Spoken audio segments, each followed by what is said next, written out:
ചരിത്രത്തിൽ ആദ്യമായിട്ട് ഒരു നോൺ ഇംഗ്ലീഷ് മൂവിക്ക് ഓസ്കാർ കരസ്ഥമാക്കിയ ഒരു സിനിമ.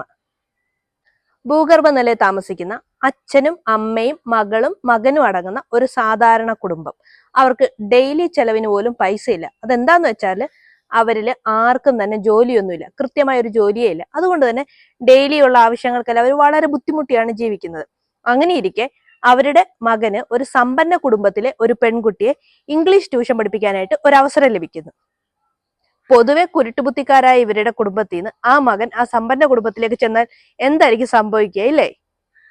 സമ്പന്ന കുടുംബത്തിലേക്കുള്ള അവന്റെ വരവ് രണ്ട് കുടുംബങ്ങളുടെയും ജീവിത രീതികളെ മാറ്റിമറിക്കുന്നു. പാരസൈറ്റ് എന്ന് പറഞ്ഞാൽ എന്താ? ഇത്തിൽക്കണ്ണി. നമ്മൾ പഠിച്ചിട്ടുണ്ടല്ലേ? ഈ സിനിമയ്ക്ക് 100% അല്ല, 200% ആപ്റ്റായ ഒരു നെയിമാണ് പാരസൈറ്റ്. ഫീൽ ഗുഡ് മൂവി എന്നൊക്കെ തോന്നും, പക്ഷേ പ്രതീക്ഷിക്കാത്ത വഴിയിലൂടെ ഒക്കെ സഞ്ചരിക്കുന്ന ഒരു അടിപൊളി സിനിമ തന്നെയാണ് കേട്ടോ. നിങ്ങളെ ചിരിപ്പിക്കുന്ന, ചിന്തിപ്പിക്കുന്ന, ചെറുതായിട്ട് ടെൻഷൻ അടിപ്പിക്കുന്ന ഒരു കിടിലം മൂവി തന്നെയാണ് പാരസൈറ്റ്. ഇതുവരെ നിങ്ങൾ ഈ സിനിമ കണ്ടിട്ടില്ലേ? ഒന്ന് കണ്ടു നോക്കിക്കോളൂ.